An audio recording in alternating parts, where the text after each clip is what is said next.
Hi, easy ಮತ್ತು ಟೇಸ್ಟಿಯಾಗಿರುವ ಈ tomato chutney ಹೇಗೆ ಮಾಡುವುದು ನೋಡೋಣ ಬನ್ನಿ. ಟೊಮೊಟೊ, ಈರುಳ್ಳಿ, ಕಡಿಪತ್ತ ಮತ್ತು ಕೊತ್ತಂಬರಿ ಸೊಪ್ಪು ಮತ್ತು ಹಸಿಮೆಣಸಿನಕಾಯಿ ಎಲ್ಲವನ್ನು ಕಟ್ ಮಾಡಿಕೊಳ್ಳಿ. ಆಮೇಲೆ ಸ್ಟವ್ ಮೇಲೆ ಒಂದು ಬಾಣಲೆಯನ್ನು ಇಡಿ. ನಂತರ ಸ್ವಲ್ಪ ಎಣ್ಣೆಯನ್ನು ಹಾಕಿಕೊಳ್ಳಿ. ಎಣ್ಣೆ ಕಾಯ್ದ ನಂತರ ಅದಕ್ಕೆ ಸಾಸಿವೆ ಕಾಳು ಮತ್ತು ಜೀರಿಗೆ ಕಾಳು ಹಾಕಿಕೊಳ್ಳಿ. ನಂತರ ಅದಕ್ಕೆ ಕಡಿಪತ್ತವನ್ನು ಹಾಕಿಕೊಳ್ಳಿ ಮತ್ತೆ ಕಟ್ ಮಾಡಿರುವ ಈರುಳ್ಳಿಯನ್ನು ಹಾಕಿ, ಹಸಿಮೆಣಸಿನಕಾಯಿ ಕೂಡ ಹಾಕಿ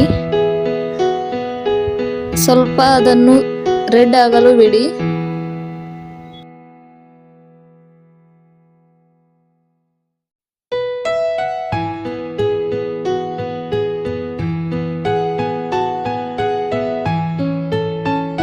ಆಮೇಲೆ ಅದಕ್ಕೆ ಟೊಮೆಟೊವನ್ನು ಆ್ಯಡ್ ಮಾಡಿ. ನಾವು ಟೊಮೆಟೊ ಚಟ್ನಿ ಮಾಡ್ತಿರೋದರಿಂದ ಟೊಮೆಟೊ ಜಾಸ್ತಿ ಇದೆ.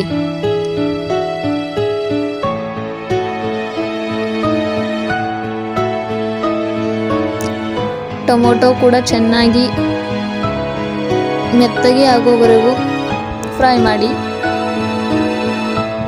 ಈಗ ಅದಕ್ಕೆ ಸ್ವಲ್ಪ ಖಾರವನ್ನು ಹಾಕಿ, ಆಮೇಲೆ ಅರಿಶಿಣ ಪುಡಿ ಕೂಡ ಹಾಕಿ, ಮತ್ತೆ ಗರಂ ಮಸಾಲವನ್ನು ಹಾಕಿ, ಮತ್ತೆ ರುಚಿಗೆ ತಕ್ಕಷ್ಟು ಉಪ್ಪನ್ನು ಹಾಕಿ.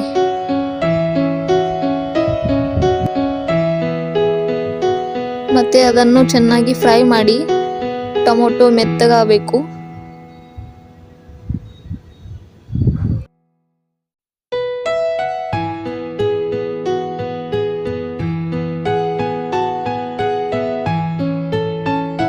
ಅದರಲ್ಲಿ ಸ್ವಲ್ಪ ನೀರನ್ನು ಆ್ಯಡ್ ಮಾಡಿ, ಯಾಕಂದರೆ ಸ್ವಲ್ಪ ಟೊಮೊಟೊ ಮೆತ್ತಗೆ ಆಗಬೇಕಲ್ಲ.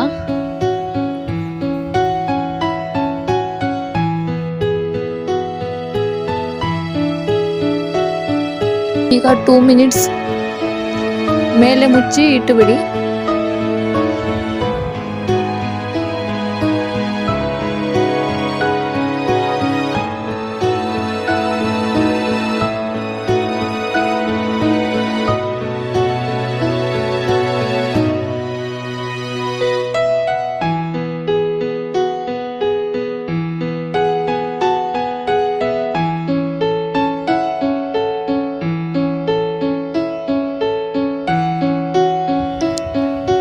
ಮತ್ತೆ ಕಟ್ ಮಾಡಿರುವ ಸ್ವಲ್ಪ ಕೊತ್ತಂಬರಿಯನ್ನು ಅದರ ಮೇಲೆ ಹಾಕಿ.